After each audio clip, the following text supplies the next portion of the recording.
Now our today's practical is related to ECG, that is electrocardiogram.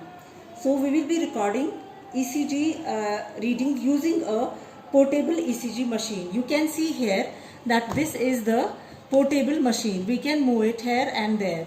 So this electrocardiogram, now it is the record of the electrical activity generated by the heartbeat that is conducted through the body fluids that act as volume conductors and picked up by the surface electrodes placed at the specific points.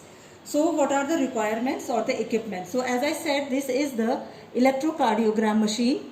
It works on the current of AC current of 230 volts and it has a very sensitive galvanometer. This machine has a 12 channel recording facility. Then we have the electrocardiograph, that is it's inside. We keep it here. This is the paper. You can see it. We have to record the ECG on this paper. Coming to the leads. Lead system, it consists of standard bipolar and unipolar limb leads and chest leads. These are the limb leads and these are the chest leads.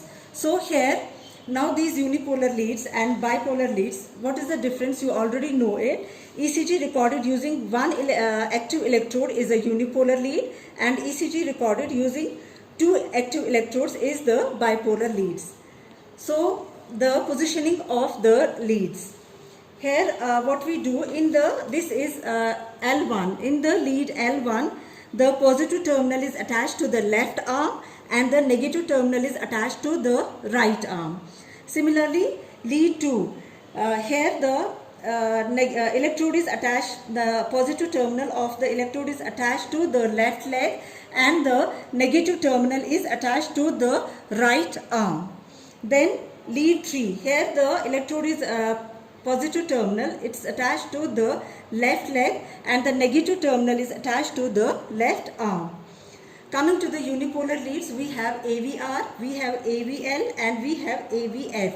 That is AVR which is connected to the right arm, AVL which is connected to the left arm and AVF which is connected to the left foot. Now coming to the chest leads. We have 6 chest leads, V1, V2, V3, V4, just a minute. V4, V5 and V6. So now we have to place these leads on the chest. So coming to the V1, it's placed on the 4th intercostal space just on the right side of the sternum. Then we have the V2. This is placed on the left border of the sternum in the 4th intercostal space. Then we have the lead 3. First I will come to lead 4. Lead 4, it's placed in the mid-clavicular line. Coming to lead 4, V4, sorry. This V4, it is attached to the, in the 5th intercostal space in the mid-clavicular line. Then chest lead V3, it is placed in between the lead, this V2 and V4.